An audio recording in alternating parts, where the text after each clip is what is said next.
各位聽眾大家好，歡迎收聽 Pantry Talk。Pantry Talk 專為想透過真實商業新聞，提升商業英語能力嘅廣東話專業人士而設。我係你哋嘅主持。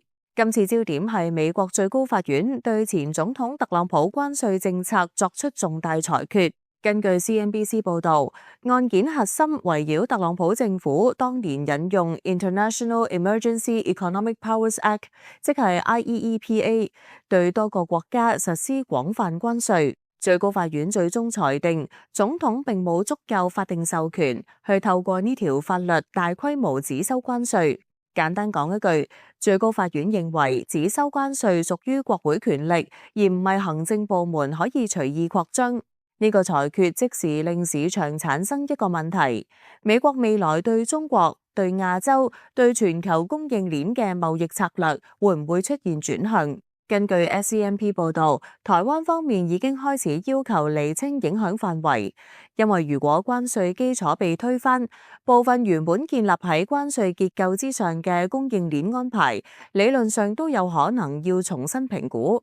但事情未完，特朗普陣營已經準備用另一條法律基礎，即 Trade Act of 1974第122條，重新部署短期關稅。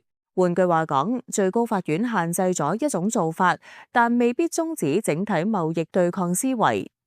而真正值得亞洲關注嘅，唔單止係關稅本身，而係權力平衡。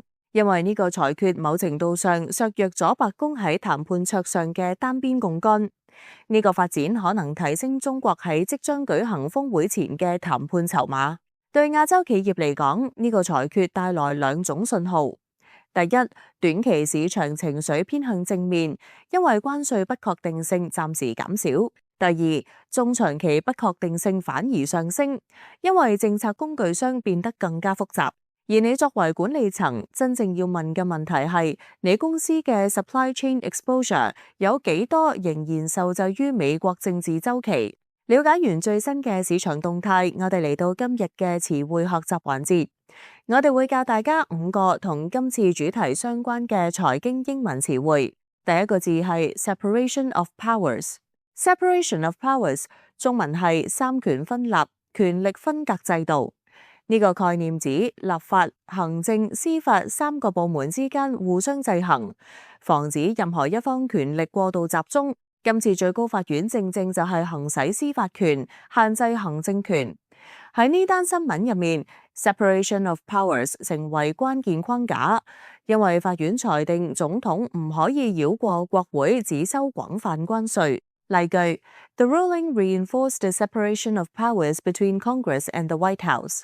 第二個字係 legal authority。legal authority 中文係法律授權基礎，意思係政府行動必須有清晰法定依據，否則可能被推翻。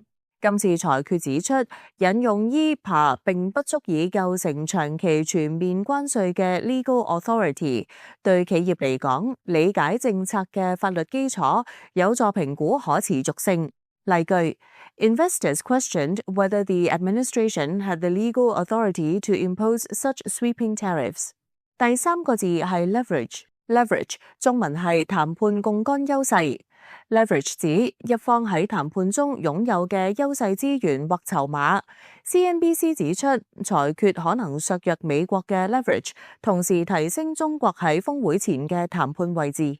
例句The court decision shifted the leverage ahead of the bilateral summit。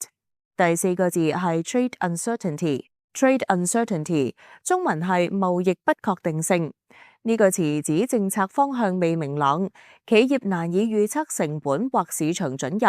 雖然短期市場上升，但長期 trade uncertainty 其實未消失，只係形式改變。例句 Ongoing trade uncertainty continues to weigh on long-term investment decisions。 第五個字係 supply chain realignment。supply chain realignment 中文係供應鏈重新佈局調整。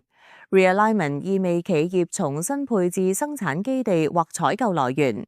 過去幾年，亞洲企業已經進行 realignment， 而今次裁決可能再次改變決策邏輯。例句 The company is considering further supply chain realignment in response to shifting US policies。學完單詞，我哋嚟聽一段模擬對話，睇下喺辦公室 pantry 同事之間會點樣傾呢個話題。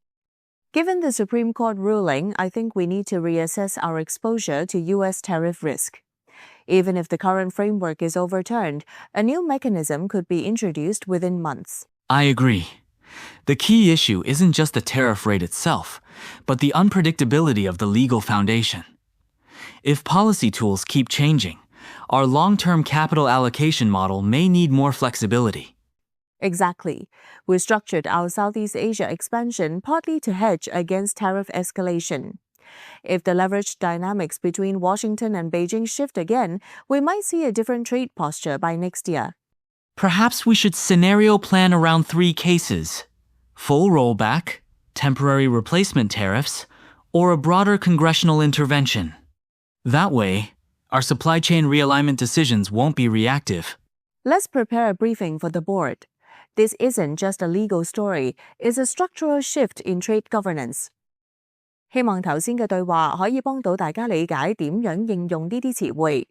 節目到咗尾聲，我哋嚟快速重溫一次今日學過嘅5個詞語：separation of powers, legal authority, leverage, trade uncertainty, supply chain realignment。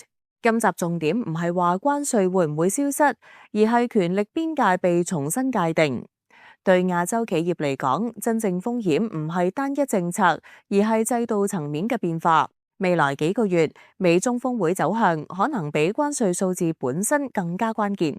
希望大家以後睇相關新聞嘅時候，會對呢啲詞更加敏感，不妨喺工作會議或者電郵入面試下用佢哋，會令你嘅表達更精準、更專業。今集嘅 Pantry Talk 就到呢度，多謝收聽，我哋下集再見。